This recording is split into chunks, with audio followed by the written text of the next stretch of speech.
자, 보시죠. 요 먼저 강의 계획서 먼저 보겠습니다. 강의 계획서 지난번에는 우리가 12회였었는데 이게 이제 좀 양이 좀 많고 해가지고요. 또 40문제가 되면서 올해 저기 1차 합격률이 22%가 되었다고 합니다. 그래서 이제 뭐 사실 문제를 봤을 때는 제가 보기에는 전에보다 뭐 어려워지고 그런 건 잘 못 느끼겠는데 수험생들은 뭐 좀 어려워졌다고 하더라고요. 전반적으로 조금 더 어려워졌고. 근데 이제 어려웠던 거는 민법하고 그 다음에 사회보험법 이런 게 좀 어려웠다고 하더라고요. 근데 이제 민법 같은 거는 좀 시간을 좀 많이 요구하니까 그건 좀 그렇게 보시고.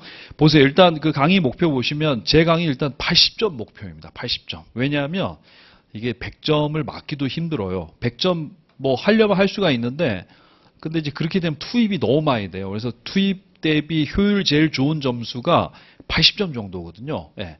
그런데 80점 정도 받으시면 그냥 또 절대 점수 80점이 아니고 그 표준 점수로 환산하는데 80점 정도 받으면 실제로 점수는 아마 한 71점 정도 될 거예요. 한 8, 9점 정도 떨어져요. 60점 정도 맞으시면 거의 그대로거나 아니면 한 4점 이렇게 떨어지거든요. 표준 점수가. 왜냐하면 경제, 경영 이렇게 두 개를 하기 때문에 둘 다 이제 표준 점수로 환산해서 거기 총점에다가 넣어주는데 80점 정도 맞으시면 71점이나 72점 정도 될 거예요. 그러면 이제 여러분이 그 플랜은 잘 짜셔야 됩니다. 왜냐하면 이제 경영학에서 한 80 몇 점 받아서 민법 이런 거 좀 한 45점 나오고 이런 거 좀 이렇게 커버할 거야 이렇게 했었는데 그거 안 될 수도 있거든요. 그래서 이제 80점. 여러분 저 치킨집에 가면 보통 쓰는 닭이 뭐냐면 45일 닭이라고 합니다. 그러니까 병아리를 딱 45일 키우면 그게 이제 사료값 대비 살이 제일 많이 오르는. 그래서 그 이후부터는 여기 살이 많이 안 올라요. 그래서 요런 곡선이 됩니다. 이렇게. 요 45일 정도 되면 여기서부터 급격하게 자라고 여기서부터는 사료만 먹고 별로 안 커요. 그래가지고 45일 닭을 가장 많이 쓰거든요. 저희도 약간 45일 닭 같은 그런 겁니다. 80점 정도가 그 투입 대비 산출이 제일 좋고 80점 더 받으려고 하면 이제 그때부터는 투입을 좀 많이 해야 되는데 약간 이런 느낌이 되는 거예요. 그래가지고 이제 80점 목표로 합니다. 그래서 이제 뭐 수업에서 제 책에 사실 이게 두껍잖아요. 그래가지고 이거를 뭐 전부 다 처음부터까지 다 막 박박 긁어서 강의하고 그러진 않습니다. 네. 그래서 이제 좀 중요한 것 좀 뒤에 강의 진행에 써놨지만 좀 그 초점을 줘서 강의를 하고 그 다음에 이제 요즘에 좀 노무사 시험도 경쟁률 치열하고 그래서 어려워지다 보니까 그래도 이제 1차 하시면서 2차 거를 좀 하시면 굉장히 좀 도움이 되죠. 예. 그래서 사실 이제 제 책에 여기 보시면 초록색 부분이 있잖아요. 여기는 거의 2차하고 같이 있는 데라고 보시면 돼요. 맨 끝에 있는 국제경영은 제외하고. 그래서 우리가 뭐 사실 지식이라는 게 처음부터 이만큼 배울 수 있는 게 아니라 이렇게 해서 조금씩 살붙여가는 거기 때문에 1차 했던 내용에다가 조금 살붙이면 좀 2차가 됩니다. 그러니까 요 두 개가 거의 뭐 내용은 유사합니다. 그래서 제가 설명을 할 때는 그래도 이제 우리 과목에 관통하는 논리 같은 건 있거든요. 예를 들면 뭐 인사 노무 관리라고 하면 이게 기본적인 어떤 직무 중심 인적 자원 관리가 돌아가는 그런 어떤 그 아웃라인이라든가 그다음에 이제 경영 조직 같은 경우에는 특히 조직 이론 같은 경우에 또 조직 설계의 논리 같은 게 있거든요. 그런 거는 뭐 사실 저도 요즘은 제가 2차 강의 안 하는데 이제 좀 올 여름부터는 다시 시작하려고 하는데 어쨌든 그거하고 동일한 설명이기 때문에 여기에서 좀 1차의 요 부분은 좀 빡세게 하셔가지고 1차 시험 끝나면 이제 바로 좀 동차 준비 될 수 있도록 그렇게 좀 강의를 진행하도록 하겠습니다. 네. 물론 옛날에도 그렇게 해왔어요. 네. 그 다음에 어쨌든 그게 일단 목표고, 네. 그러니까 이제 80점 더 이상은 100점짜리 수업은 이거는 이제 힘들고요. 네. 80점 목표로 하고 그 다음에 이제 2차하고 좀 연계가 빡세게 되도록 그 다음에 이제 강의 진행은 저는 사실 이게 엄청 이해를 강조하는 선생이에요. 그러니까 이제 뭐 이해 없이 그냥 외우고 이런 것들은 좀 금방 잊어버리거든요. 그러니까 이제 이런 거 여러분이 뭐 대학에서 어떤 전공을 하셨지만 제가 이제 만약에 저는 경영학 전공에 있으니까 수험생들한테 경영학 전공자들 이렇게 물어봐요. 그러면 이제 이분들이 대부분 중간고사, 기말고사 성적 잘 내려고 약간 벼락치기 공부하셔가지고 약간 이제 암기 위주로 하셔가지고요. 그래서 시험 끝나고 나면 거의 다 잊어버려요. 그러니까 이제 2학년 때 배운 걸로 3학년 때 좀 더 이제 고급 코스로 가고 2, 3학년 때 배운 걸 4학년 때 더 고급 코스를 배워야 되는데 여러분도 그러시겠지만 뭐 매 학기 좀 새롭습니다. 예.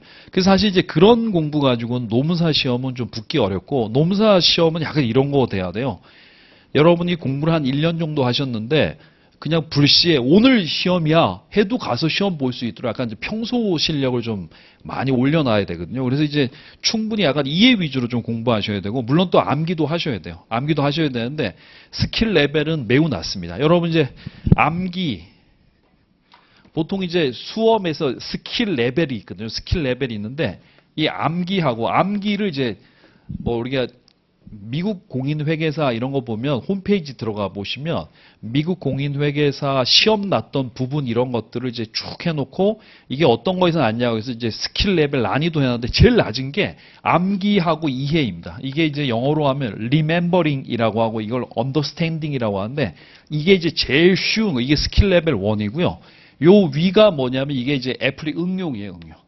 그럼 응용 같은 거는 이제 요 개념 가지고 문제 푸는 거. 예를 들면 뭐 경영학에도 약간 숫자 나오고 이렇게 풀어야 되는 문제들이 있어요.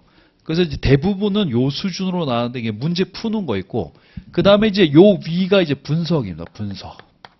어널리시스, 그 다음에 이제 평가, 이밸루에이션 이렇게 되어 있는데 우리 저 1차 시험에서는 한 요 정도까지밖에 안 나요. 계산 문제도 좀 간단하고 하는데 그래서 이게 사실은 뭐 모든 거의 제일 기본이고요. 그렇다고 이제 모든 거를 다 암기로 하면 금방 잊어버리거든요. 그래서 저는 좀 이해를 강조하는데 그래서 이제 이해 좀 많이 시켜드리려고 뭐 사례 같은 걸 제가 이제 강의 좀 오래 하고 그래가지고 예, 사례 이런 거 뭐 많이 알거든요. 그래서 그런 사례 가지고 좀 예, 여러분한테 설명드리고 그렇습니다. 어쨌든 암기는 한 20%? 그래서 그 3번에 보시면 필수 암기사항 PDF 제가 나눠드려요. 그래서 이제 거기 나와 있는 거는 그건 꼭 외우셔야 돼요. 왜냐하면 이제 뭐 뒤에 가다 보면 이런 거 나오거든요. 뭐 태도의 3요소는 뭐냐 이렇게 하면 뭐 정서적 요소, 인지적 요소, 정서적 요소, 행동적 요소 이게 세 가지인데 이런 것들은 좀 외워 놓으셔야 돼요. 네, 그래서 이제 그런 건 제가 따로 해드리고요. 그 다음에 이제 제 교재도 나와 있지만 이게 시험 모든 것들을 좀 이렇게 강약 없이 강의하기는 좀 어렵습니다. 그래가지고 제 책에 보시면 이제 뭐 기출된 게 곱하기 1, 곱하기 2 뭐 이런 식으로 해서 개념에 그 곱하기가 붙어 있는데 그게 이제 시험에 몇 번 났다는 뜻이에요. 예, 그래서 시험에 좀 자주 나는 부분은 좀 힘줘서 강의하고 그 다음에 이제 자주 안 나는 거는 막 그렇다고 해서 사실은 또 시험에 맨날 났던 것만 나는 게 아니라 좀 기본적인 내용인데 시험에 안 나서 또 나는 것도 있기 때문에 그런 것들은 좀 이제 좀 힘 빼고 지나가도록 하겠습니다. 어쨌든 제 강의는 그러하고요. 네. 어쨌든 제가 그 학생들하고 절대 타협할 수 없는 거는 암기 가지고는 사실은 거의 부족해요. 제가 말씀드렸다시피 2차도 여러분 평소 실력을 엄청 올려놔야 합격할 수 있어요. 왜냐하면 여러분 시험 제가 합격한 학생들한테 들어보면 자기가 그 전날에 봤던 거는 절대 시험에 안 난다고 하더라고요. 예, 그러니까 이제 평소 실력을 엄청 올려놓지 않으면 그러면 이제 시험이 물론 우리가 뭐 이런 거는 났었고 이건 안 났기 때문에 2차 같은 경우에 좀 안 낸 거를 내는데 그래서 이제 여기에서 좀 어느 정도 예상은 되지만 근데 사실 우리가 시험에 난 거가 또 그렇게 또 양이 많은 건 아니거든요. 아직 우리가 이제 모르는 것도 굉장히 많고 하기 때문에 안 배운 것도 많고 하기 때문에 그래서 이런 걸 대부분 공부를 하시는데 그 우리가 또 그 주제라고 해도 우리가 준비한 그대로는 나지 않기 때문에 그래서 이제 평소 실력을 그래서 이해를 좀 많이 해 놓으셔야 돼. 그래서 시험에 뭐가 나든지 그 현장에서 좀 이렇게 자기가 알고 있는 지식을 편집해서 쓸 수 있는 능력 되셔야 되는데 계속 이제 2차 수험생들은 좀 암기를 많이 하시는데 그렇게 하면 좀 사고의 경직을 가져오거든요. 그러니까 계속 머릿속에 있는 것만 뒤지려고 하고 없으면 엄청 당황하세요. 그래서 저는 좀 이런 거를 이건 저희가 뭐 이런 거예요. 여기 보면 이제 좀 약간 선생이 해야 될 영역이 있고 학생이 해야 될 영역이 있거든. 근데 이제 보통 노무사 수험생들은 선생들이 여기까지 좀 다 해주기를 바래요. 이렇게. 이렇게. 그러니까 이제 뭐 다들 문제에다가 요거 시험 나니까 요거 그대로 외우세요. 이렇게 해가지고 뭐 그 외울 것까지를 그냥 다 던져주고 하는데 저는 사실 선생의 영역은 여기라고 봐요. 여기.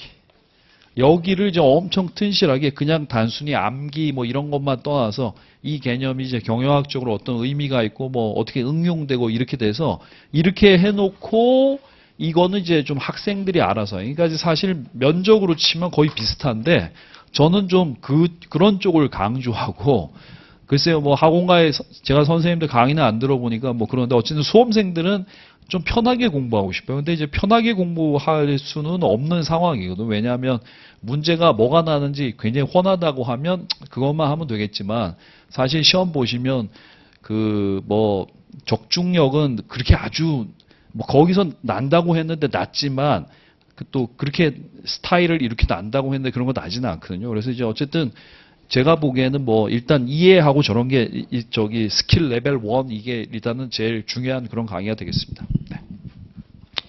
그리고 제가 이제 뭐 강의를 2010년부터 처음부터 했기 때문에 제 책 이런 거가 이제 지금 이제 이게 5판이고 하니까 뭐 그중간에 나왔던 내용들 충분히 다 들어가 있고요. 그다음에 제가 또 회계사 강의도 하니까 이제 회계사 강의에서 좀 중요한 이런 것도 나와 있고 하니까 뭐 교재는 뭐 크게 문제는 없습니다. 예. 컬러풀하고 뭐 편집도 제가 신경 써서 해서 예. 그래서 이제 믿고 공부하시면 되겠습니다. 자, 그다음에 또 빼놓을 수 없는 출제 경향을 좀 보도록 하겠습니다.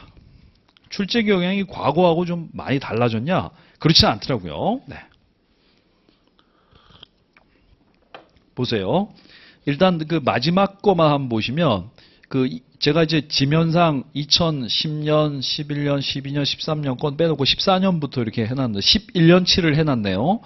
근데 이제 그 전에는 25문제였는데 이제 40문제가 됐어요. 근데 보면 25문제일 때 인사 조직에서 보통 뭐 많이 나면 14문제, 한 10문제 났거든요. 그래서 보통 한 뭐 평균 11문제라고 하면 그럼 한 반 좀 안 되게 났어요. 근데 이제 올해도 똑같이 18문제 났어요. 18문제면 이게 몇 퍼센트? 45% 정도 됩니다. 45%. 40분의 18이니까 이제 4로 난 어쨌든 한 45% 정도 되고요. 그 다음에 이제 마케팅에서 5문제 났어요. 마케팅이 5문제면 이제 8분의 1이니까 12.5%겠죠. 그 다음에 또 5문제 난 게 회계에서 5문제가 났어요. 그 다음에 이제 재무관리 4문제, 그 다음에 경영과학 운영관리 8문제인데 여기서 항상 경영과학 운영관리의 뒤에 보면 MIS라고 경영정보 시스템이 있는데 이런 거에서 문제가 많이 났는데 올해는 한 2문제 정도가 출제됐습니다. 그래서 이제 출제 경향은 비율로 따져보니까 전년도하고는 거의 차이가 없어요. 거의 유사하게 그 비율대로 좀 40문제, 15문제가 추가됐다 이렇게 보시면 되겠습니다. 그래서 말인데 그 1차 수험생들이 제일 부담스러워 하시는 게 회계하고 재무관리거든요. 근데 여기서 문제가 한 8문제, 9문제 앞으로는 계속 이제 출제될 것 같습니다. 올해는 9문제가 출제가 됐는데 이거를 만약에 버리시면 어떻게 되냐면 여러분은 일단 그 31문제 만점으로 시작하시는 거야. 그러면 이제 31문제에서 여러분이 한 또 몇 개 또 틀리고 하시면 여러분이 아마 제가 보기에는 60점 뭐 이렇게 언저리로 가실 확률이 매우 높습니다. 그렇죠? 그래서 어쨌든 여러분 한 개가 지금 2.5점이잖아요. 2.5점이니까 이게 80점 맞으시려면 몇 개 틀려? 8개 틀려야 돼요. 8개. 8개 틀려야 되니까 회계하고 재무관리에서 올해 재무관리 문제에 보면 채권의 듀레이션에 대해서 하는데 그 듀레이션은 좀 어려워서 저도 강의를 안 하거든요.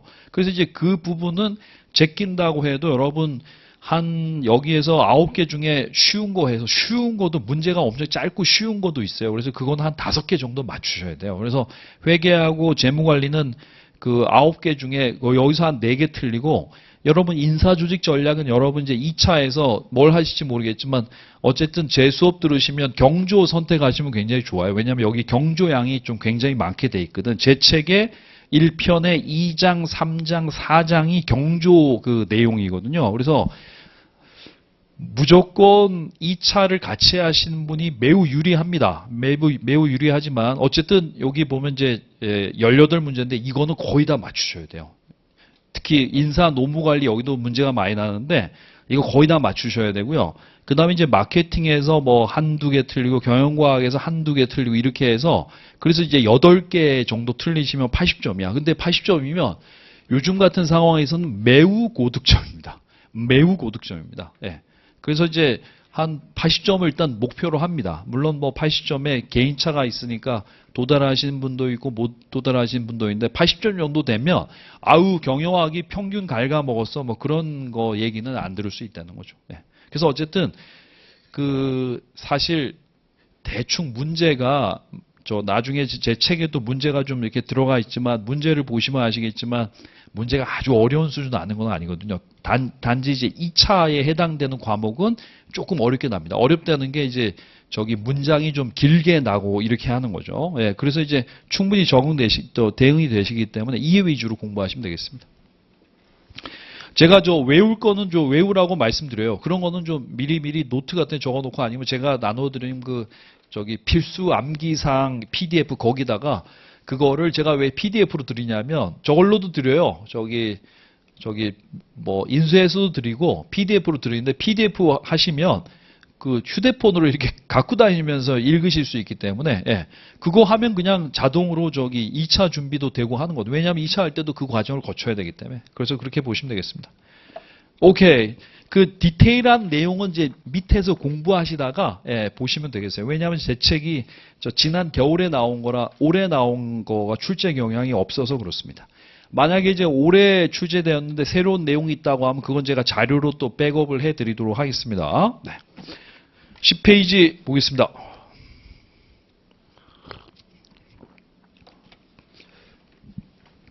자, 경영이란 무엇이냐? 이 경영을 이제 영어로 비즈니스 어드미니스트레이션 혹은 매니지먼트라고 하는데 이건 이제 여러분 여기 혹시 경영학 전공자 있으세요? 경영학 전공 하셨어요? 아니세요? 우리가 이제 보통 경영학과 가면 학생들한테 뭐 야, 니네 경영학과 가니까 이제 돈 많이 벌겠다 하겠지만 이게 뭐 저도 그렇고 이제 뭐 수강생들 중에도 경영학 전공하신 분 뭐 있다면 경영학에서 가르쳐 주는 거는 이제 사실 그 돈 버는 법을 알려주는 게 아니라 망하지 않는 법을 알려줍니다. 이렇게 매니지먼트를 하면 말아먹지는 않습니다. 뭐 이런 걸 알려주는 거야. 그래서 이제 이 경영학이라는 게 여러분 이제 레토릭 밸류라는 거 아시죠? 연락 있어 보이게 얘기하는 거죠. 레토릭 밸류를 살려서 얘기하는 것이 실제로는 관리예요. 그래서 그 관리하는 사람이 다 이제 매니지먼트 하는 사람이 매니저입니다. 그러니까 뭐 롯데리아 매장 매니저는 뭐 알바생이라든가 메뉴라든가 뭐 식자재 뭐 이런 거 재고 관리하고요. 그 다음에 연예인 매니저는 뭐 연예인들의 스케줄이라든가 이런 걸 관리하고 그러죠. 그러니까 관리하는 사람이 그게 경영자라고 보시면 되겠어요. 근데 이제 10페이지 밑에 보시면 효과성과 효율성인데 이게 곱하기 3 시험에 좀 많이 났던 거죠. 네. 자, 일단 이거 에어컨 좀 온도 좀 낮춰 주십시오. 엄청 약간 덥다. 좀 약간 오늘 날씨가 좀 덥죠. 네. 자, 효과성과 효율성 있게 경영해야 되는데 여러분 이제 모든 기업은 목표가 있어요. 그래서 목표를 달성하면 효과적인 거고 달성을 못하면 비효과적인 거예요. 그래서 효과성을 우리가 이제 목표의 달성 여부라고 합니다. 그 다음에 효율성은 뭐냐면 그럼 이제 여러분 목표는 달성했어요. 그런데 어떤 사람들은 목표 달성하려고 돈을 엄청 많이 쓴 사람이 있고 어떤 사람은 이제 적정량 쓰고 뭐 목표를 달성한 사람이 있어요. 그러면 이제 그게 효율성의 개념이에요. 그래서 투입 대비 산출의 개념을 효율성이라고 합니다. 그래서 여러분 이제 효과성은 뭐야? 이건 그냥 외우세요. 목표의 달성 여부. 그 다음에 이해하시려면 이런 거죠. 여러분 보세요. 친구가 두통이 왔어요. 그래서 약 먹고 약 효과 있니 효율 있니 어떻게 물어봐요? 효과라고 물어보자. 그러니까 너 약을 먹고 없애려도 두통 사라졌냐? 사라졌으면 약이 효과가 있는 거고 안 사라졌으면 약이 효과가 없는 거죠. 그래서 그렇게 생각하시면 되겠어요. 그래서 효과성은 목표의 달성 여부고 효율성은 자원의 활용도다. 똑같은 목표를 달성하는 여러분 이제 여기 계신 분들은 다 내년도에 저기 1차 시험 합격이 목표인데 1차 시험에 공부해서 합격하면 효과적인 거고 합격을 못하면 비효과적인 건데 그럼 똑같이 합격을 했는데 어떤 분은 이제 우리 학원 종합반만 수강하고 합격하신 분이 있고 어떤 사람들은 저기 우리 학원 선생님들한테 모든 과목 과외를 받아가지고 과외비를 한 5천만 원 썼어요. 그러면 이제 누가 더 효율적이냐? 투입이 적은 사람이 효율적이라는 거죠. 그래서 이제 이런 거는 산출이 동일할 때는 투입이 적은 게 효율적이고 그 다음에 이제 투입이 동일할 때는 산출이 많은 게 더 효율적인 거죠. 그래서 효율성을 높이려면 일단 산출은 많이 나오고 그 다음에 이제 투입은 무조건 적게 하는 게 좋은 거죠. 그게 효율성입니다. 그래서 이제 기업 경영은 어떠냐? 10페이지 밑에 보시면 왼쪽 상단에 있는 효과적인 기업 목표도 달성하면서 동시에 효율적인 게 좋지. 맨 오른쪽 하단이 최악입니다. 예, 달성도 못하고 그 다음에 자원도 엄청 많이 쓰고 이렇게 된 거죠. 그래서 이제 기업 경영의 약간 이상적인 컨셉, 추상적인 컨셉 같은 게 효과성과 효율성인데 그 영어도 좀 알아두셔야 돼요. 효과성은 뭐야? Doing the right thing. 옳은 일을 하는 거고 그 다음에 이제 효율성은 doing things right. 일을 옳게 하는 거고 올바르게 효율적으로 하는 거다. 이렇게 보시면 되겠습니다.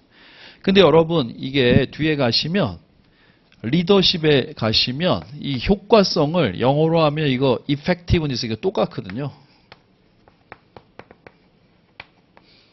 똑같은데 이거 이제 연락 있어 보이게 rhetoric value를 살려서 뭐라고 이거 유효성이라고 해요.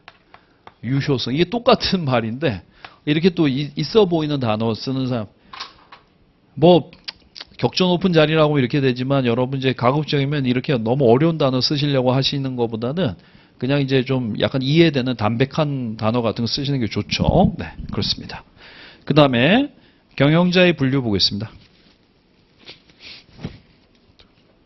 밑에 한번 문제 보세요. 이게 2014년 경영지도사 문제인데 경영지도사 문제를 제가 넣은 이유가 여기 가맹거래사, 경영지도사, 공인노무사 이 세 가지 시험을 전부 다 산업인력관리공단에서 같이 주관을 해서 출제위원 풀을 좀 공유를 합니다. 여기 세 개의 시험이 공히 객관식으로 경영학 시험이 있어요. 그래가지고 그 세 개가 여기 났던 게 저기도 나기도 하고 막 이렇게 돼서 그래서 이제 그 세 가지 문제를 제가 주로 이제 좀 약간 쉬운 거 위주로 해놨어요. 그래서 여기 보시면 이제 옳지 않은 것은 뭡니까? 효과성은 자원의 사용 정도, 효율성은 목표의 달성 정도. 이게 뭐 바로 틀렸네. 1번이 바로 반대로 해놨네요. 그래서 여러분 제가 또 이런 걸 강조드리고 싶어요. 제 책에 보면 표도 있고 설명을 이해를 돕기 위해서 그림도 있고 하는데 시험에는 무조건 말로 이렇게 풀어놓습니다. 그래서 여러분 제일 쉬운 게 뭐냐면 여기 5개 보기 중에서 옳지 않은 거를 고르세요 이렇게 하는데 그럼 이제 옳지 않은 거를 한 개만 있으니까 이제 그것만 바로 눈에 좀 거의 띄거든요. 근데 좀 어려운 거는 틀린 거를 맞는 걸 고르라고 하면 4개가 틀려 있고 1개가 맞는데 근데 여러분 이제 공부하시다가 또 중요한 게 뭐냐면 출제위원들이 이게 틀린 보기 만드는 스킬 같은 거를 좀 알아두셔야 돼요. 왜냐하면 책으로 열라 공부를 하고 이게 이 개념이 어떻게 문제화되는지를 전혀 모르시면 그러면 또 점수를 좋게 받을 수가 없어요. 그래서 시험 보기 전에는 문제를 좀 많이 푸셔가지고 그 감을 이게 출제위원들이 보통 뭐 이렇게 해가지고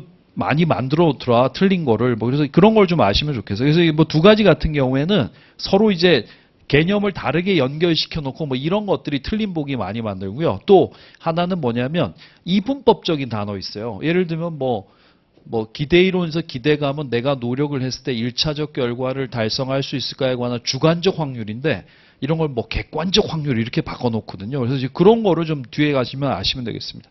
11페이지 보겠어요. 경영자의 분류. 경영자의 분류는 1. 계층에 따라서 밑에 보시면 2. 소유에 따라서 그 다음에 뒤에 넘긴 3. 수평적 차원의 분류. 이게 3가지가 있는데 1번이 가장 기본입니다. 이게 1번이. 왜냐하면 회사에 가면 그 가운데 그림처럼 이렇게 피라미드처럼 생겨요. 왜 피라미드인지 아시죠? 항상 조직 그릴 때 피라미드 그리는데 왜냐하면 이제 위로 가면 갈수록 그 상위 직급은 자리가 적거든요. 그래서 이제 그렇게 그리는데 여러분 1번의 일선 경영자 영어로 first line manager인데 그거 여러분 밑에 보세요. 비관리직 종업원들하고 first line 첫 선에서 만난다고 해서 그걸 일선 경영자라고 합니다. 그러니까 하급 관료들을 일선 경영자라고 해요. 그래서 일선 경영자가 어떤 거냐면 직급으로 말하면 뭐 대리부터 해가지고요. 부장까지가 일선 경영자예요. 왜냐하면 부장님이 직접 밑에 직원들하고 같이 일하고 뭐 회식도 하고 막 그러거든요. 그래서 그 일선 경영자가 고까지라고 부장까지라고 보시면 돼요. 그래서 여러분 보통 여러분이 만약에 노무사 안 하시고 일반 회사로 가시면 여러분 비관리직 종업원 입사하셨다가 나중에 일선 경영자로 그냥 정년하는 경우가 굉장히 많습니다. 왜냐하면 임원 이런 거 되기가 하늘의 별 따기거든. 그렇죠? 그 다음에 저 꼭대기에 있는 사람을 탑 매니저, 최고 경영자라고 해요. 이런 사람들은 뭐 직함으로 하면 회장, 부회장 혹은 뭐 사장, 부사장 뭐 이런 사람들이라고 보시면 되고요. 그 다음에 중간 경영자는 저 꼭대기에 있는 사람들하고 맨 밑에 있는 사람들을 연결하는 거를 그래서 미드필더 역할을 하는 걸 이제 미들 매니저라고 합니다. 회사로 치면 약간 뭐 이사급 뭐 이런 사람들이라고 생각하시면 되겠어요. 그래서 이제 요 분류는 뭐에 따라 경영자가 있는 위치, 위계. 이게 항상 경영학에 보면 이런 위계가 있어요. 그래서 위계를 영어로 뭐라고 하냐면 hierarchy라고 합니다. hierarchy. 그래서 hierarchy에 따른 분류. hierarchy라는 단어는 이제 뒤에 많이 나옵니다.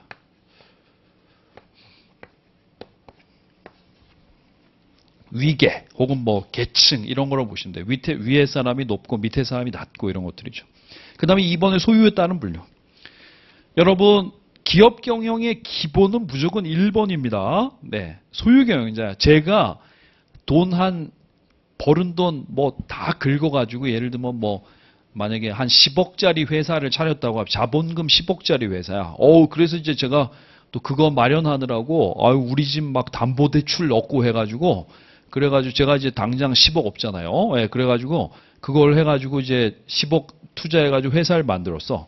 그럼 이제 제가 만든 회사 설립해놓고 누구한테 맡겨놓고 제가 야 그동안 나 힘들었으니까 좀 유럽 가서 한두 달 여행하다 올게. 이런 거는 지금 말이 안 되는 거죠. 그러니까 이제 소유 경영자는 뭐냐면 자기가 회사 소유권도 가지고 있고 그 다음에 경영도 직접 하는 걸 소유 경영자라고 합니다. 그럼 누구냐? 이게 보통 작은 회사예요. 여러분 약간 중소기업 이런 경우에 대부분 소유 회사 주인이 경영도 직접 하는 거고 이게 제일 기본인데 우리가 이제 현대 산업사회에 와서 주식회사라는 형태가 생겼어요. 왜냐하면 이제 회사가 큰 일을 하려면 대규모 자본이 필요한데 대규모 자본을 유치를 하려면 어떻게 불특정 다수로부터 돈을 받아서 돈을 1,000억, 2,000억, 1조 원 이렇게 이런 회사들을 이제 주식회사라고 하는, 물론 작은 것도 있지만 그래서 큰 회사들이 있는데 그럼 이제 이런 회사들 같은 경우에는 주주가 엄청 많아. 주주가 주인인데 주인이 너무 많으니까 주인인 전체가 경영에 참여를 하면 이건 뭐 사공이 많으면 배가 산으로 간다고 경영이 제대로 안 되는 거야. 그래서 이제 주주들이 모여서 야 우리 돈을 좀 제일 많이 불려줄 수 있는 놈으로 경영자를 안 추자. 이런 게 바로 전문 경영자입니다. 아시겠죠? 네. 그래서 이제 지금 우리나라에 재벌 회장들을 제외한 나머지들은 대부분 다 큰 회사에서 경영자는 전문 경영자라고 보시면 돼요. 그래서 그 12페이지에 넘겨보시면 소유 경영자와 전문 경영자의 장단점 비교가 있는데 소유 경영자는 자기 회사니까 지 맘대로 할 수 있죠. 회사도 작고 하니 강력한 리더십. 그 다음에 이제 자기 맘대로 과감하게 경영 혁신도 할 수 있고 그 다음에 여러분 이게 회사가 작으면 환경 변화에 빠른 적응할 수 있습니다. 여러분 운전하시죠? 칼치기라고 들어보셨습니까? 고속도로 칼치기. 그런 거는 이제 승용차들만 되는데 20m짜리 탱크로리 가지고 고속도로에서 칼치기는 말도 안 되는 거죠. 그러니까 우리가 이제 회사가 작으면 이렇게 차선 쉽게 승용차들 바꿀 수 있는 것처럼 환경에 좀 빨리 적응할 수 있는데 회사가 크면 이게 갑작스럽게 앞에 급 정지해야 되는 상황이 생기면 20톤짜리 탱크로리에 무슨 가득 차 있어요. 그러면 이제 제동거리가 100m 이상 필요하니까 그냥 갖다 받고 하는 거죠. 단점은 뭐냐면 개인이 하니까 이제 가족 경영, 족벌 경영의 위험. 가족끼리 하고 그러다가 이제 말아먹을 수도 있고요. 또 이게 소유 경영자이긴 한데 형식은 또 주식회사로 돼 있어. 주식회사 형식인데 주식은 다 자기 친인척들이 갖고 있어요. 그럼 이제 어쨌든 그래도 회사 돈은 회사 돈이고 법인이잖아. 법인이고 개인 돈은 다른 건데 회사 돈을 개인 돈처럼 쓰는 거야. 그러다가 이제 그건 뭐죠? 공금 이런 거 유용 혹은 이런 거 되니까 이제 문제가 생길 수가 있고 또 능력 부족으로 말아먹을 수도 있고 잘 될 경우에는 또 부와 권력 독점하는 그런 문제도 있다는 거죠. 전문 경영자가 활동하는 이제 큰 기업 같은 경우에 이 사람은 이제 회사의 주인이 아니에요. 그러니까 이제 강력한 리더십보다는 민주적 리더십. 약간 경영의 식견을 가지고 밑에 사람들한테 의견 물어보는 그 민주적 리더십. 그 다음에 경영의 전문화. 그렇죠? 그 다음에 회사의 안정적 성장. 왜냐하면 자기 회사가 아니기 때문에 과감한 경영 혁신은 좀 그렇고요. 좀 안정적으로 간다는 거죠. 단점 뭐냐면 이 전문 경영자들 임기가 제한되어 있어요. 그러다 보니까 이제 그 임기 동안만 버티자. 월급만 받으면 되니까 이렇게 해서 개인 안정 추구하는 경향도 있고 주주의 이해관계를 경시하고 자기의 이해를 더 챙기는 거를 우리가 뭐라고 하냐면 그 대리 문제라고 해요. 그런 게 있고요. 그 다음에 이제 장기적인 전망 부족. 왜냐하면 임기가 3년이니까 3년만 보는 거야. 예, 뭐 길게 회사를 20년 후에 어디로 가 이런 거 잘 못 보고요. 그 다음에 이제 단기 이익에 좀 집착한다는 단점이 있다는 거죠. 그래서 여러분 이거는 이제 소유 경영자가 누구고 전문 경영자가 누군지 좀 생각하시면 여기 있는 거 다 외울 필요가 없고 문제가 나면 맞고 틀리는 것만 좀 진위 여부만 가리실 수 있을 정도만 이해하시면 되겠습니다.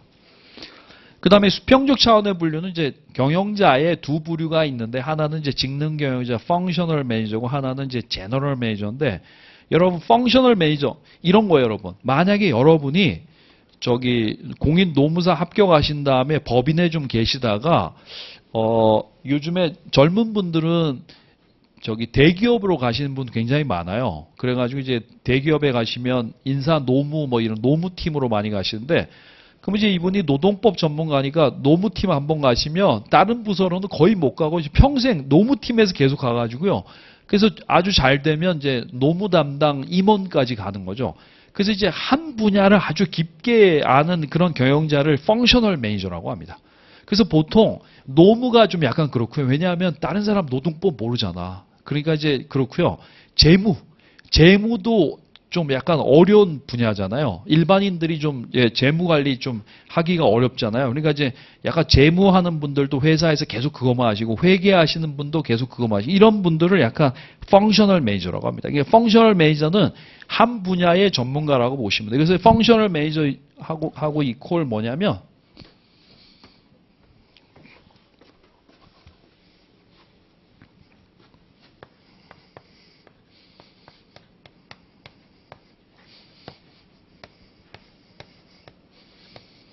이건 이제 스페셜리스트죠. 스페셜리스트. 그 다음에 이제 제너럴 매니저는 뭐냐. 밑에 있는 제너럴 매니저는 이거는 제너럴리스트라고 보면 되죠. 그러니까 이제 직능 경영자는 한 분야에 깊이 있게 아는 사람인데 또 누군가는 사실 모든 분야를 좀 깊이는 없지만 좀 대략 다 아는 사람도 필요하거든요. 예를 들면 여러분이 어떤 큰 회사의 공장장 됐어요. 그러면 공장장으로서 그 회사, 그 공장의 인사관리, 지역사회와의 또 문제라든가 그 다음에 공장 내 노사관계 이슈라든가 또 공장의 생산성 문제, 기계 고장이라든가 원료를 수급하는 문제 이런 거를 다 공장장이 다 알아서 해야 되기 때문에 이런 사람이 이제 일반 경우 제너럴 매니저 되는 거예요. 회사로 치면 약간 부사장 같은 사람, 사장은 이제 약간 대외적 업무 이런 거 많이 하고 안에서 살림 살아야 되는 부사장 이런 사람들이 이제 약간 제너럴 매니저라고 보시면 되는 거죠. 네. 그래서 그래서 회사에는 여러분 누군가는 스페셜리스트가 있고 누군가는 제너럴리스트 둘 중에 하나만 있으면 안 되고 둘 다 있어야 되는 거죠. 근데 여러분 어쨌든 노무사 이거 전문직이잖아요. 전문직 영어로 뭐라고 하냐면 스페셜리스트라고 안 하고 그건 전문가고 전문직은 프로페셔널이라고 하거든요. 그래서 여러분 프로페셔널 준비하시는 거기 때문에 프로페셔널 어쨌든 그 한 분야에 이걸 가야 되기 때문에 여러분 이제 이쪽 트랙으로 오셨다. 이쪽 그냥 두루 여러 개 많이 하는 게 아니라 이쪽을 약간 깊이 있게 하는 트랙으로 오셨다고 보시면 되는 거죠.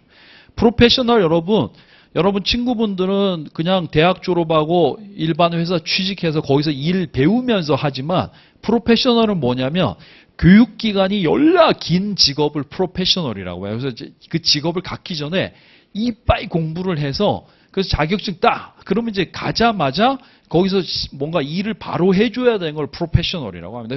그래서 프로페셔널의 길은 좀 멀고도 험합니다. 그래서 여러분 이게 전문직 오시는 학생들한테 제가 제일 먼저 얘기하는 게 뭐냐면 전문직은 이제 워크라이프 밸런스 따위는 없다고 제가 말씀드리죠. 이것만 있을 뿐. 이거 저는 워크라이프 밸런스 중요한데 그러면은 그냥 다른 거 하셔야 됩니다. 예, 왜냐하면 여러분 요즘에 노무사로 자리 잡기가 예전보다는 더 많이 힘들거든요. 그러니까 자리 잡으시려면 한 10년 동안은 진짜 뭐 죽도록 일만 거의 하셔야 될 거야. 뭐 한가롭게 여름에 휴가 어디 가지 뭐 이렇게 찾아보고 그런 거는 거의 힘드시고요. 여기다가 거의 몰빵을 좀 하셔야 되거든. 그래서 이제 워크라이프 밸런스가 중요한 분들은 어디로 가냐면 대기업으로 많이 가셔요.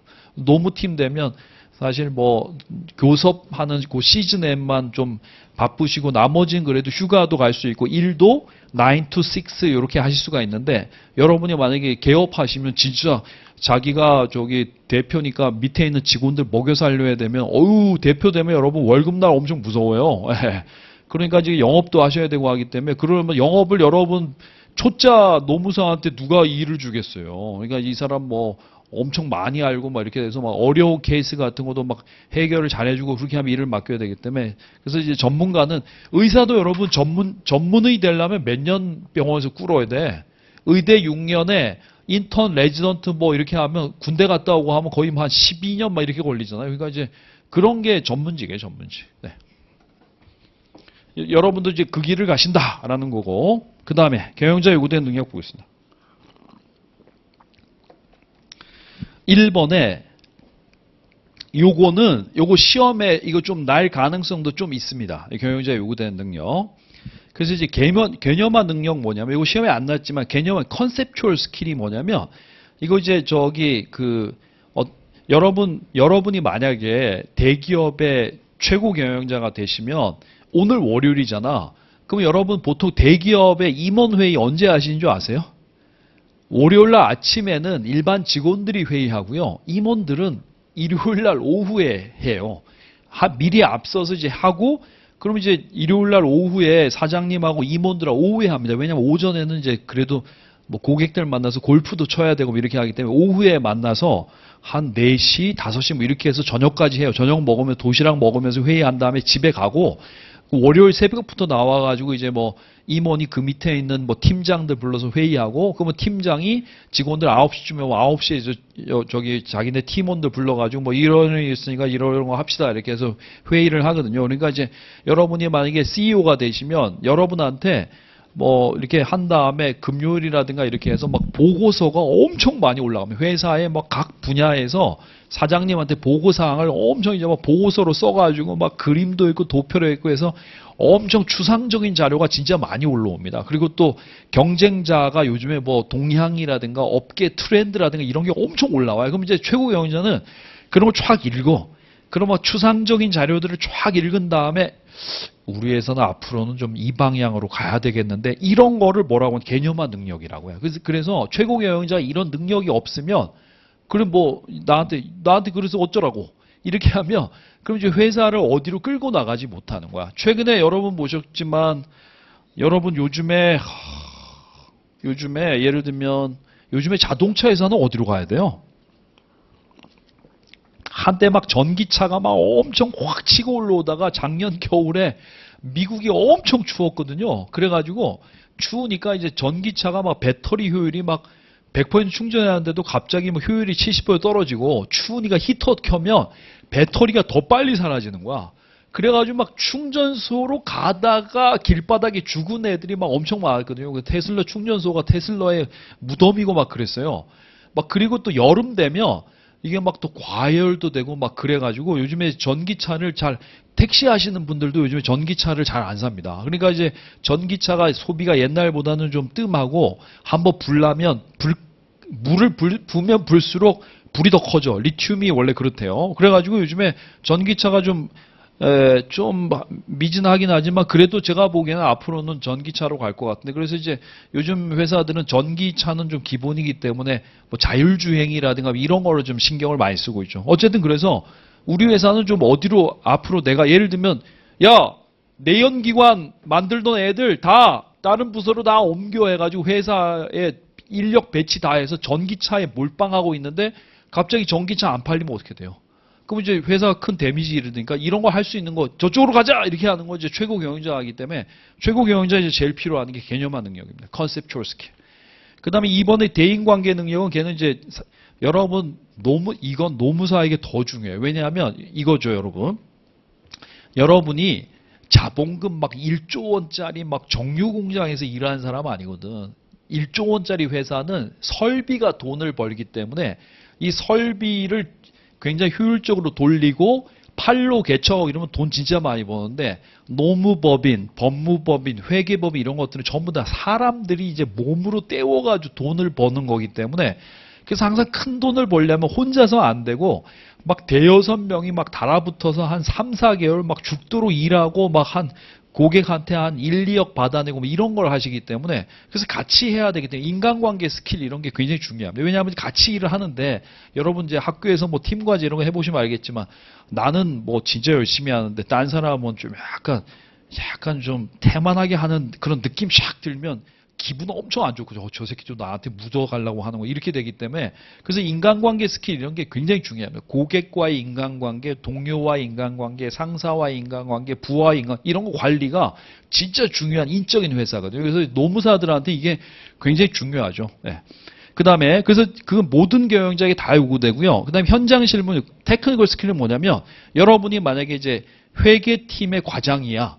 과장인데 밑에 직원이 과장님 이거 회계 처리 어떻게 해야 되는 거죠? 한번 이거 뭐 이렇게 하셔요. 이렇게 해서 그 실무할 수 있는 능력을 현장 실무 능력 테크니컬 스킬이라고 합니다. 그래서 13페이지 그림 보시면 최고 경영자에게 여러분이 이제 일선 경영자였다가 승진해서 중간 경영자 되고 최고 경영자 올라가면 갈수록 뭐가 더 많이 필요해요?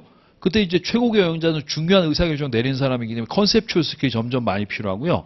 그 다음에 모든 경영자에게 다 요구되는 건 이제 대인관계 능력. 뭐 최고 경영자는 뭐 사람이랑 얘기하고 기계랑 일하는 건 아니기 때문에 대인관계 능력 필요하고요. 그 다음에 이제 저 밑에 일선 경영자들에게 상대적으로 제일 많이 요구되는 현장 실무 능력이라는 거죠. 테크니컬 스킬. 네.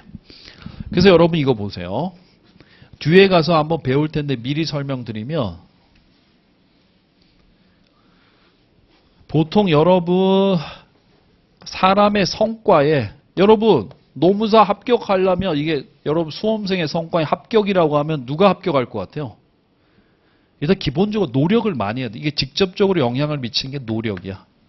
노력을 많이 해야 성과가 나오고요. 우리 아들내미가 제가 이거 소리 내는 거 보고 초등학교 4학년인데 둘째가 얘가 이제 이거 자기도 하고 싶은데 안 되잖아. 그래서 1년 동안 1년간 매번 이거를 하더니 요즘은 꼬맹이가 소리를 빡 하고 막 저하고보다 더 크게 내요. 그러니까 한 1년 300일 동안 2시간씩 해서 한 얘가 600시간 연습을 했어요. 하니까 되는 거야. 그러니까 이제 노력이야, 노력. 이거 사실 공부량을 여러분 하루에 한 10시간 정도 한 1, 2년 꾸준히 투입 안 하시면 절대 합격할 수 없어요. 왜냐하면 공부량이 많기 때문에 아무리 천재도 노동법 탁 읽으면 바로 막 노동법 문제 풀고 택도 없죠. 그러니까 자기한테 그것 좀 숙련하는 시간이 필요. 노력이 제일 중요하고 노력을 누가 많이 해요? 동기부여가. 공부가 막 재밌어서 동기부여 됐던가 아니면 돈 벌어야 돼 이렇게 해서 동기부여 됐던 거죠. 동기부여 된 사람이 노력을 많이 하고 노력을 많이 하면 성과가 나는데 근데 여러분 제가 여기 계신 분들 전수한 자물쇠반이라는 걸 만들어서 이 사람들 그냥 내버려 두면 공부 안 해. 그러니까 내가 관리해야 돼. 막 관리 아침에 막 일찍 와서 막 스터디 시키고 막 다 막 문 걸어놓고 화장실도 못 가게 하고 막 휴대폰 다 뺏어가지고 막 이렇게 해서 여기를 매일 똑같이 10시간씩 공부시켰어요. 300일 동안. 그럼 이제 똑같이 공부했는데 그럼 다 합격해야 되는데 누구는 합격하고 누구는 합격을 못 하거든. 그 차이는 뭐냐면 능력이 여기 조절 변수로 능력이 있어요. 그래서 이런 거죠. 능력이 있는 사람은 노력한 만큼 성과가 나지만 능력이 없으면 노력한 만큼 성과가 안 나올 수도 있어요. 그럼 예를 들면 이 그림이 최고 경영자 그림이라고 하면 어떻게 해? 최고 경영자 요구된 능력은 뭐야? 최고 경영자가 일은 진짜 열심히 하는데 성과가 안 나. 그럼 왜냐하면 이 컨셉추얼 스킬이 없어서일 수 있다는 거죠. 만약에 이게 일선 경영자 그림이에요. 그럼 어떻게 해? 여기에 컨셉추얼 스킬은 차라리 테크니컬 스킬이 더 중요하다는 거죠. 그러니까 이제 이게 직무마다 요구되는 스킬이 다 다른 거야. 그렇죠? 네. 만약에 여러분 보세요. 노무사 공부는 좀 어때요? 약간 추상적인 말 이런 거를 머릿속에다가 좀 이렇게 개념화해서 왜냐하면 인간은 저기 있는 활자를 바로 사진 찍어가지고 넣지를 못하거든. 넣었다고 해도 시험에서는 그 내용들을 편집해서 다시 써야 돼. 있는 걸 그대로 이렇게 컨트롤 C에다 컨트롤 V하고 이렇게 해서는 점수가 안 나오니까 편집을 해야 되는데, 그리고 편집을 하려면 이제 편집해서 그걸 뭐 이해해서 넣었다가 나중에 끄집어낼 수 있어야 되는데, 그래서 약간 좀 개념화된 책들 이런 거 좀 많이 읽어보고 공부 그런 거 하신 분들이 훨씬 더 유리해요. 법 공부를 좀 해보시고. 근데 이게 시험에 약간 변태 같은 게 반은 약간 법이고 반은 저기 인사하고 경조 선택하고, 이 반은 또 경영학이야. 근데 두 개는 성격이 매우 달라요. 그런데 어떻게 되냐면 우리가 보통 노동법, 행정, 인사, 그 다음에 선택과목 이렇게 하기 때문에 벌써 이 앞에서 한 몇 개월 동안 법적인 공부를 하고 오면 이 뒤에 거는 완전 성격이 다른데, 이 앞에 법 공부하던 스타일로 이거를 하려던 분들이 굉장히 많은데, 그래서 약간 그게 패착이 되긴 하는데 그거 어쩔 수 없어. 저도 만약에 그렇다고 하면 영향을 좀 받긴 하겠어요. 그래서 어쨌든 그런 능력이 있는 게 좋다는 거죠. 이게 만약에 디자인의 성과라고 뭐예요? 디자이너의 성과라고 하면 뭔가 창의적인 패턴을 만들어낼 수 있는 능력이 중요하고, 이게 만약에 운동선수의 성과라고 하면 이게 어떤 능력 필요해요? 뭐 운동 능력 뭐 이런 것들이 필요하죠. 그러니까 이제 직무마다 요구되는 능력은 다 다른 거죠. 그래서 이제 경영자도 요구되는 능력이 다르다는 거야, 여러분. 아시겠죠? 네. 요건 좀 중요합니다. 이게 로버트 카츠라는 사람이 얘기했어요. 세 가지는 좀 알아두세요. 네.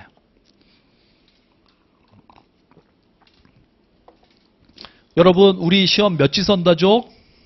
5지선다. 5지선다는 어떻게 내죠? 시험에 나는 제일 쉬운 게 개념이 4개야.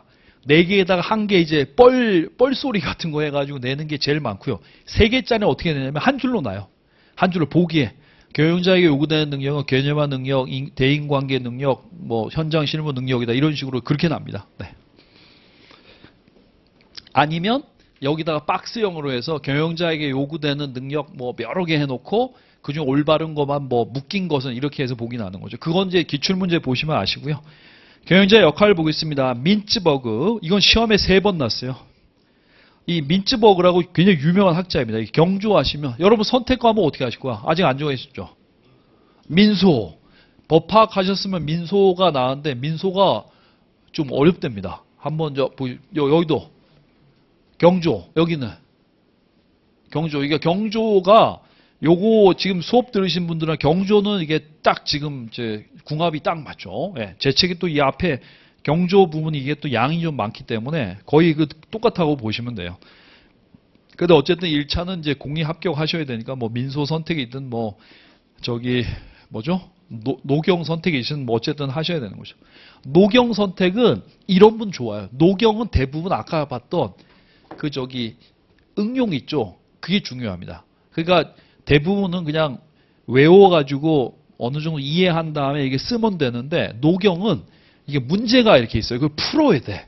그래서 이제 이해는 잘 하는데 푸는 거를 문제를 그래도 기출하고 똑같이 나는 게 아니기 때문에 풀어야 되거든요. 그 푸는 능력이 좀 하신 분들은 그거 좀 어렵더라고. 또 시험이고 하니까 막 긴장하고 그러면 잘 안 풀릴 수도 있죠. 네. 자, 여기 경영자에게 경영자 역할을 보면 민츠버그라는 사람이 있는데 이게 진짜 유명한 사람입니다. 그래서 이제 민츠버그가 경영자들이 이제 먼 일에 시간을 많이 보내는지를 연구를 했어요. 그랬더니 경영자가 하는 역할이 크게 3가지. 대인관계 역할, interpersonal role. 그 다음에 뒷장에 넘겨볼까요? 정보 전달자 역할. 그 다음에 의사결정자 역할. 이 3가지 역할을 하던 거예요. 여러분 역할이란 게 뭐냐면 뒤에 가서도 배우는데 역할, 이거 롤이라고 하는데 이거 역할이라고 쓰시면 안 돼요, 여러분. 네. 역할 이렇게 쓰신 분들 역할 이거 없어요. 역할 찾아보세요. 뭐라 돼 있죠? 역할의 잘못된 표현이라고 사전에 나와 있어요. 역할이라고 쓰셔야 되는 거예요. 역할. 어떤 사람에게 할당된 역이야. 그러니까 여러분이 어떤 사회 단위에서 생활하게 되시면 사회 단위의 어떤 역을 맡게 되시면 그 사람에게 이제 기대되는 일련의 행동을 그걸 이제 역할이라고 합니다. 그래서 이제 경영자가 되면 여러분이 어떤 역할을 하냐면 첫 번째가 대인관계 역할 3가지 있고요. 정보 전달자 역할 3가지 있고요. 의사결정자 역할 4가지가 있는데 그러면 시험에 뭐가 제일 잘 날까? 의사결정자 역할이 시험에 제일 잘 납니다. 왜냐하면 4가지니까 1개 더 끼워 넣으면 되거든. 그래서 밑에 제가 정리하는 14페이지 표를 보시면 대인관계 역할은 이제 경영자가 다른 사람들하고 뭔가 연결해주고 뭐 이런 거 역할이야. 그래서 이제 여러분 상징적 대표자라고 되어 있는데 그 피겨 헤드 아시죠? 그게 여러분 저 피규어 아세요? 피규어? 그게 피규어의 그 피겨 헤드야. 그러니까 피겨 헤드가 쉽게 말하면 뭐냐면 이거를 여러분 이런 거 중요해요. 항상 공부하실 때 이거를 그 개념을 자기식으로 이해하셔야 돼. 책에 있는 거 그대로 외우시려고. 정의 같은 거는 뭐 필수적이라고 외워야 되지만 그거를 항상 자기식으로 이해해야지 여러분 저 성공합니다. 예. 그러니까 여러분 언제 노무사 합격하냐면 자기만의 노동법 이해의 틀을 만들어내고 자기만의 행정세계, 자기만의 인사 노무세계, 자기만의 어떤 선택 과목 세계를 만드셔야 돼. 그 선생님의 논리를 그대로 쫓아가지 말고, 왜냐하면 그 논리는 그 선생님 거기 때문에 여러분이 그거 이해가 안 될 수도 있어요. 그걸로. 그러니까 여러분 공부하시다가 항상 모든 과목에 안 되는 거 있어. 막혀서 얘 때문에 안 되는 거 있어. 그러면 그거를 저기 주말에 독서실 와가지고 오늘은 내가 이거 하나만 해서 작살낸다 해서, 그래서 주말에는 항상 그거 공부하셔야 돼. 그래서 이제 그거 뚫리면요 고속도로처럼 공부가 확 뚫려요. 이런 것들 때문에 공부가 이렇게 성과를 못 내고 이렇게 계단식으로 약간 올라가고 하기 때문에 그런 거 분명히 있어요. 하다 보면 맨날 헷갈리는 거 있거든. 그런 걸 좀 뚫는 걸 하셔야 돼. 그래서 어쨌든 여기도 보면 상징적 대표자 피겨 헤드 있죠. 이건 뭐냐? 얼굴 마담이야. 얼굴 마담 역할이야. 그러니까 뭐냐면 이제 뭐 조직을 대표해서 어디 행사 같은데 사장님이 오셔서 뭐 한 말씀 하셔야지 뭐 자리가 산다 해서 뭐 노조 체육대회 한 데 가서 인사말 하거나 지역사회에 뭐 한다고 하면 이제 뭐 또 선물이라든가 이런 거 사들고 가서 좀 얼굴 내비치고 이런 걸 피겨 헤드라고 하고요. 그 다음에 리더 역할. 나를 따르라 리더 역할. 리에이종은 연락자 역할이야. 누구하고 누구를 이제 연결시켜주는 역할. 이게 이제 대인관계 역할이고요. 정보 전달자 역할이 이런 거야. 회사 바깥에서 들은 정보를 내부에다가 전달해 주는 거, 또 회사 내에 중요한 정보를 회사 바깥에다 전달해 주고, 이런 거를 정보 전달자 역할이라고 해요. 청취자, 모니터. 이건 이제 우리 회사가 요즘에 이제 밖에서 어떻게 비춰지는지 뭐 이런 걸 이제 모니터링 하는 역할이고요. 그래가지고 뭐 사람들한테 가서 물어보고 하는 거죠. 저도 뭐 가끔 그런 거 합니다. 제가 제 강의 보는 건 좀 짜증나거든. 예. 그래가지고 좀 약간 교육 전문가 이런 사람들 있잖아. 제가 알고 있는 뭐 저기 유명한 수능 학원에도 있고 뭐 그런 사람도 있거든요. 그런 사람들한테 내 강의 좀 어떤지 좀 평가 좀 해줘 하면 그 사람들이 이제 저한테 뭐 얘기를 해주는 거죠. 아, 이런 거는 이거는 아니다. 뭐 이렇게 해서 피드백 받고 하는 거죠. 어쨌든 그런 게 모니터링 역할이고요. 그 다음에 이제 디세미네이터는 전파자야.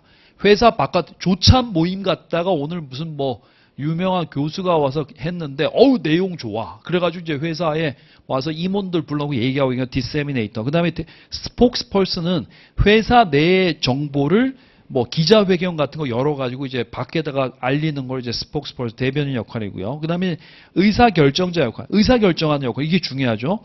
기업가, 앙트러프로너가 뭐냐면 여러분, 이건 이제 앙트러프로너가 쉽게 말하면 약간 벤처 기업가 역할이라고 보시면 돼. 뭔가 이제 일을 하다 보면 여러분 요즘에 저기 프랜차이즈 중에 요즘에 잘 나가다가 욕 많이 먹는 사람이 누구야? 백종원, 연돈 볼카츠인가 뭐 했는데 업주들은 뭐 아이고 뭐 3천만 원 어쩌고 보장해 준다고 하는데 뭐 개뿔 뭐 이렇게 해가지고 욕 먹는데, 어쨌든 프랜차이즈 하는 사람도 보면 음식이 엄청 유행을 좀 많이 타잖아요. 그러니까 이제 유행 간 거는 프랜차이즈 없애고 새로운 걸 채우고 해야 되는데, 요즘에 여러분 유행처럼 왔다가 사라지고 있는 건 뭡니까?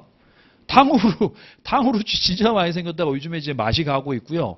그전에는 뭐 카스테라집 생겼다 없어졌고, 핫도그집 생겼다 없어졌고, 또 뭐 있었죠? 연락 매운 하여튼 뭐 음식도 이게 유행 타는 음식이 있어요. 계속 가는 게 있고. 그런데 어쨌든 그러면 이제 이 기업가 역할이 뭐냐면 항상 신규 사업 벌리고 뭐 이런 역할을 기업가 역할이라고 합니다. 신규 사업 벌리고 하는 거. 네. 요즘에 어떤 기업에서 새로 들고 나온 서비스 같은 거 뭐 있어요? 그 생각해보면 잘 없어. 그러니까 이제 사실 신규 비즈니스 이렇게 정말 혁신적인 이런 거 들고 나오기가 진짜 쉽지가 않습니다. 네. 그러니까 뭐 전자제품도 뭐 새로 나온 거 있습니까? 인류 최초로 나온 전자제품? 네? 그러니까 최근에. 여러분 보시면 약간 전자제품 회사 중에 그나마 좀 혁신적인 제품을 많이 들고 나온 애가 누구냐면 다이슨. 영국의 다이슨. 걔네도 사실 보면 뭐 청소기예요. 청소기인데 그냥 뭐 모터를 좀 세게 해서 줄을 전기로 끼워서 하는 거하고 거의 비슷한 저 흡입력의 뭐 청소기 만들었고, 헤어 드라이기 50만 원짜리 아시죠? 그 걔네 거. 그거 뭐 유닉스 헤어 드라이기 이런 거 하고 뭐 생긴 것 좀 약간 뭐 모터 같은 걸 바꿔가지고 그렇게 하고 하는데, 어쨌든 그 뭐 신규 사업에 진출하고 이런 거를 이제 기업가 역할이라고 합니다. 그 다음에 분쟁 조준자. 회사 내에 이제 분쟁이 생기면 분쟁을 조정하고요. 디스터번스 핸들러. 자원 배분자는 회사 내에 자원이 유한하잖아요. 유한한 자원을 당연히 여러분의 ROI를 보고 여기다 투자하면 투자 수익률이 높고 여기 투자 수익률이 낮다고 하면 이제 그런 걸 이제 적절히 배분하는 역할. 그 다음에 이제 조직을 대표해서 외부에 있는 어떤 뭐 분쟁 상황이라면 그거 이제 협상하는 역할. 이걸 이제 협상자 역할이라고 합니다. 그래서 일단 여러분 의사결정자 역할 네 가지라도 이제 알아두세요. 왜냐하면 이게 시험에 날 가능성이 굉장히 높고 시험에 많이 나고 했기 때문에 알아주시면 되겠습니다. 그 다음에 15페이지의 경영 프로세스. 여러분 아까 경영자가 일선 경영자, 중간 경영자, 최고 경영자 세 부류가 있었는데 모든 경영자는 다 일을 이렇게 합니다. 이렇게. 이거는 외우셔야 돼요, 여러분. 계획, 조직, 지휘, 통제.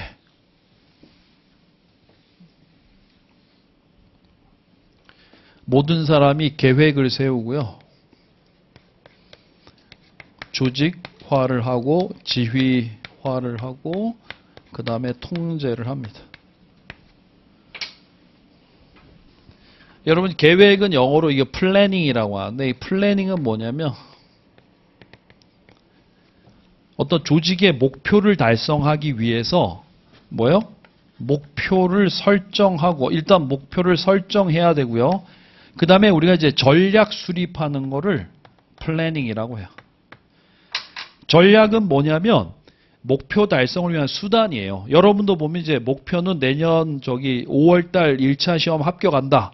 가 목표고 5월달인가 6월달인가 예, 그게 목표고 합격은 어떻게 할 거냐. 전략은 예를 들면 어떤 사람은 뭐 나는 이제 법학과 출신이라 일단 민법, 사회보험법, 노동법 이런 걸 빡세게 하고 그 다음에 선택 과목이 경영학은 뭐 한 기본해서 한 6, 70점 나와서 그래서 합격하는 전략 쓸 수도 있고 나는 경영학과 출신이라 그래서 경영학을 잘해. 경영학에서 한 90점 받고 그 다음에 이제 민법은 할 때까지 하지만 그건 60점 넘길 자신 한 60점 맞고 사회보험도 겨우 60점, 노동법도 겨우 60점 이렇게 해가지고 합격한 전략도 있고 아니면 이제 뭐 나는 어느 학원 다닐 거야. 나는 어느 학원 다닐 거야. 아니면 나는 뭐 매달 달에 빨리 인강을 들어서 한 바퀴 다 돌리고 문제풀이는 이제 나 혼자 할 거야. 뭐 이렇게 여러 가지 이제 방법이 있을 텐데 그 목표 달성하기 위한 수단을 전략이라고 해요. 전략.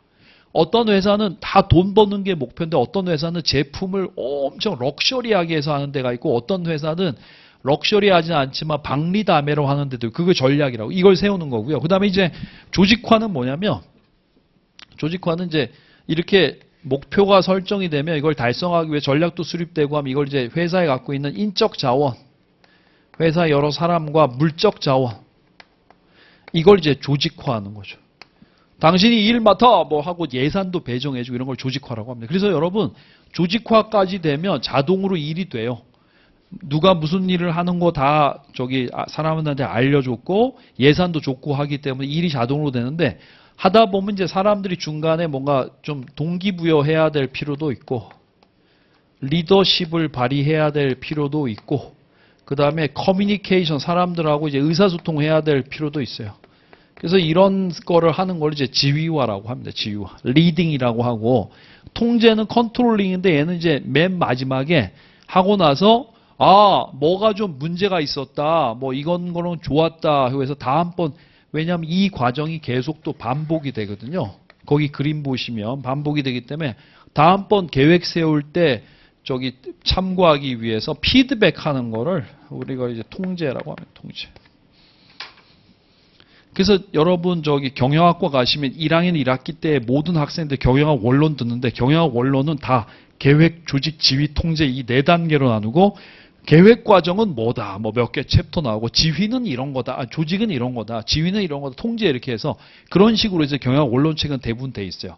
그다음에 그거 배우고 나면 이제 각론으로 들어오면 각론부터는 이제 저런 걸 쓰진 않지만 경영 원론에서는 이건 좀 중요한 거라 우리 시험에도 이런 내용들이 좀 납니다. 그래서 계획, 조직, 지휘, 통제 모든 경영자가 일을 할 때는 계획을 세우고 조직화를 하고 여러분도 이제 목표를 세우고 자기가 갖고 있는 하루의 시간을 어떻게 쓸 건지를 이제 배정을 하고 그다음에 일 그렇게 계속 하지만 어떤 때는 좀 약간 기운 빠지고 할 때도 있잖아요. 그럴 때는 좀 약간 동기부여도 하고 그다음에 일이 끝난 다음에 그때 뭐 잘 됐으면 뭐 때문에 좀 성공 요인이다 안 됐으면 이제 뭐 때문에 뭐 그런 거다라고 피드백하는 걸 통제라고 합니다. 네. 그래서 먼저 계획화 보겠어요. 목표 설정하고 그 달성을 위해 미래 예견하고 행동 방침 결정하는 걸 이제 계획화라고 하는데 밑에 보시면 계획은 조직의 계층의 전략 계획, strategic planning. strategic planning은 뭐 기업이 장기적으로 경쟁력을 강화하고 전반적인 경영 성과를 증진하는 등의 기업 목표 설정과 그의 달성을 위하여 최고 경영칙을 수립하는 포괄적 일반적인 계획. 그러니까 이제 전략 계획은 진짜 회사 앞날을 어디로 끌고 갈 것이냐. 예를 들면 여러분 삼성이 그 이재용 회장 옛날에 문재인 대통령 뭐 옆에 기공식에 와서 뭐 3배, 이게 인천공항에 3배 들여서 뭘 해놨어요? 저기 경기도 어디 수원 밑에다가 저기 반도체 팹을 지었는데 이게 뭐냐면 반도체를 설계하는 회사는 굉장히 많아요. 근데 이제 설계를 한 다음에 자기네 반도체 제조 공장이 없으니까 대부분 어디다 맡기면 TSMC라고 대만 회사에다 맡깁니다. 삼성에다가는 왜 안 맡기냐면 삼성은 반도체를 설계도 하고 직접 만들기도 해요. 그러니까 이제 설계도를 삼성에 준다는 얘기는 뭐야? 우리 설계 노하우를 삼성에 대해 알려준다는 거기 때문에 삼성은 그래서 이 반도체 이 팹이라고 하는데 반도체 공장 사업도 하고 있어요. 다른 회사들을 위해서 반도체 공장도 운영해주고 있는데 이게 연락 안 돼요. TSMC는 전 세계 모든 반도체가 다 TSMC로 옵니다. 그래서 걔네가 이제 걔네가 설계한 걸 이제 만들어주는 건데, 그래서 이제 시가총액도 TSMC가 대만 회사임에도 불구하고 엄청 높고 합니다. 근데 TSMC가 대만을 먹여 살려요. 대만 대졸초임 얼마인지 아세요? 대졸초임 우리나라 돈 130만 원이에요. 대졸초임 평균이. 그러니까 이제 대만은 다 중소기업들이고 TSMC가 거의 뭐 국가의 거의 뭐 수입액의 대부분 수출의 대부분 차지하기 때문에 그렇습니다. 어쨌든 그래서 그게 삼성전자가 이재용 회장이 이게 인천공항 3배 돈 투자해서 요거 우리도 전부 다 TSMC로 가고 있는 고객들을 우리 삼성 반도체로 오게 하겠다 해서 이제 투자를 했는데 그 사업 안 되면 어떻게 될까? 약간 데미지 좀 세겠죠. 그렇죠. 그렇게 막 돈을 몇조 원, 몇십조 원 투자되는 사업은 누구밖에 결정을 못해? 최고 경영자밖에 투자를 못하는 거죠. 그렇죠. 도박이야, 도박. 했는데 안 되면 어떻게 돼요? 어떻게 될까?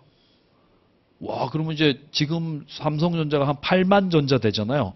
주가가 뭐 5만 전자, 3만 전자 되고 막 그럴 수도 있는 거죠. 그런 거를 전략계획이라고 합니다. 그 다음에 뒷장에. 전술계획은 얘는 이제 전략계획과 밑에 있는 운영계획의 중간으로 중간경영층이 수립하는 거야. 그 다음에 밑에 있는 운영계획은 일선 경영층이 수립하는 거고요. 그래서 계획은 뭐 1년 이하, 그래서 일주일 단위로 뭐 요번 주에는 우리가 뭔 일 하고 이런 거예요. 그래서 밑에 표에 보시면 시간에 따라서 이걸 시간을 우리가 타임 호라이즌이라고 하는데 이제 장기, 중기, 단기고요. 계층에 따라서 이제 전략계획, 전술계획, 운영계획인데 그게 시간은 보통 전략계획은 한 5년짜리, 얘는 전술계획은 1, 2년, 운영계획 1년 이하인데 계층은 이제 그 3년에서 5년짜리는 최고경영층, 그 다음에 한 1, 2년짜리는 중간경영층, 1년 이하는 일상경영층이라는 거죠. 그러니까 아까 보시면 여러분 이제 그 경영자의 계층에 따른 분류가 굉장히 중요합니다. 시험에 자주 등장하죠. 네. 그 다음에 두 번째는 조직화예요. 오거나이징. 이건 뭐냐면 이제 계획을 세웠어요. 계획을 세워서 예를 들면 뭐 장기 계획이라고 하면 뭐 5개년 계획을 세웠다고 하면 연차별로 뭐가 이렇게 돼야 되잖아요. 뭐 어느 부서가 뭘 해줘야 되고, 제가 학교 다닐 때 보면 제가 여기 중대 나왔잖아요. 그래서 중대가 1918년에 세운 학교거든. 3.1운동 바로 직전에 세운 학교예요. 그래서 이제 제가 학교 다닐 때 보면 1990년대 드래곤 2018 해가지고 이제 이게 100년 되는 해인데 100주년 되는 해에 뭐 아시아의 뭐 정상권 대학이 되겠다 해서 계획을 세웠는데 벌써 2018년 이게 옛날 얘기잖아. 벌써 지났는데 지금 저기 중대 아시아의 정상권 대학 됐어요? 안 됐잖아. 왜냐하면 그 당시에 계획을 보면 저가 옛날에 계획을 평가할 건 아니지만 교수님들한테 물어보면 우리 학교만 발전하고 다른 학교는 약간 퇴보할 경우에 우리가 이제 요게 2018년에 될 수 있는 거. 왜냐하면 대학은 굉장히 여러 개가 있기 때문에 다른 애도 우리보다 발전 속도가 더 빠를 수가 있기 때문에 그러니까 이제 그런 걸 고려했어야 되는데 그런 거 좀 안 되고 뭐 그다음에 재원도 엄청나게 투자가 돼야 됨에도 불구하고 그런 게 잘 안 되고 했어요. 그래서 어쨌든 계획을 세운다고 해서 당연히 되는 게 아니라 그게 이제 빡세게 실행에 옮겨져야 그게 달성이 되는 거죠. 그래서 실행이 될 수 있도록 사람들한테 이제 임무를 부여하고 예산도 배정해주고 이런 거를 이제 우리가 조직화라고 합니다. 조직화. 근데 17페이지 그 조직화 과정이 시험에 났어요. 노무사 시험은 아닌데 가맹거래사 나갔는데 시험에 났는데 아우 또 오류로 났어. 오류. 예, 오류는 안 돼. 뭐 수정도 안 되고 그러는데 이게 올바로 된 거야. 제가 이제 그 여러 교수님들이 쓰신 책에 그대로 나와 있는데 왜 그걸 그대로 문제를 내면서 왜 오류를 범했는지 나는 알 수는 없는데 어쨌든 그대로입니다. 이게 제일 처음에 1단계 조직의 사명. 여러분 사명을 영어로 미션이라고 하는 미션. 미션이 뭐냐면 임무. 다른 말로는 존재 이유예요. 여러분 합격의 법원이 왜 존재하죠? 이게 이제 예를 들면 뭐 노무사 과정이라고 하면 노무사 시험을 학교 공부만 가지고는 또 이게 커버가 잘 안 되는 거야. 그러니까 이제 뭔가 사교육이긴 하지만 이런 데 와서 공부하는 게 훨씬 더 합격에 도움되니까 그러니까 이제 여기 학원이 존재를 하는 거죠. 그런 게 필요 없으면 존재할 필요가 없지. 사라져! 이렇게 되는 거죠. 그래서 어쨌든 조직의 사명을 결정하고 그 조직의 사명과 목표 달성을 위한 업무를 규명하고 그 다음에 이제 업무 중에서 유사한 것끼리 묶어서 부문하는 이제 부서를 만드는 거야. 요거는 이제 생산이니까 요거 생산 부서에서 맡아서 하고 요거는 좀 마케팅이거든. 그러니까 마케팅 부서에서 맡아서 이렇게 부문화를 하고 그 다음에 이제 업무를 그 부서가 생기면 부서의 사람들한테 업무를 할당하고 그 다음에 이제 개인과 부분의 업무를 조정하고 이렇게 해서 이게 5단계입니다. 그래서 이거 시험에 한 번 났던 거예요. 한 번 났던. 그렇게 또 다행히 조직하고요. 근데 지휘와는 요건데 요건 뒤에 가면 내용이 엄청 많이 나와요. 이게 경조의 완전 동기부여 리더십은 뭐 굉장히 중요한 주제거든. 그래서 뒤에서 배우니까 넘어가고요. 통제를 보고 있습니다.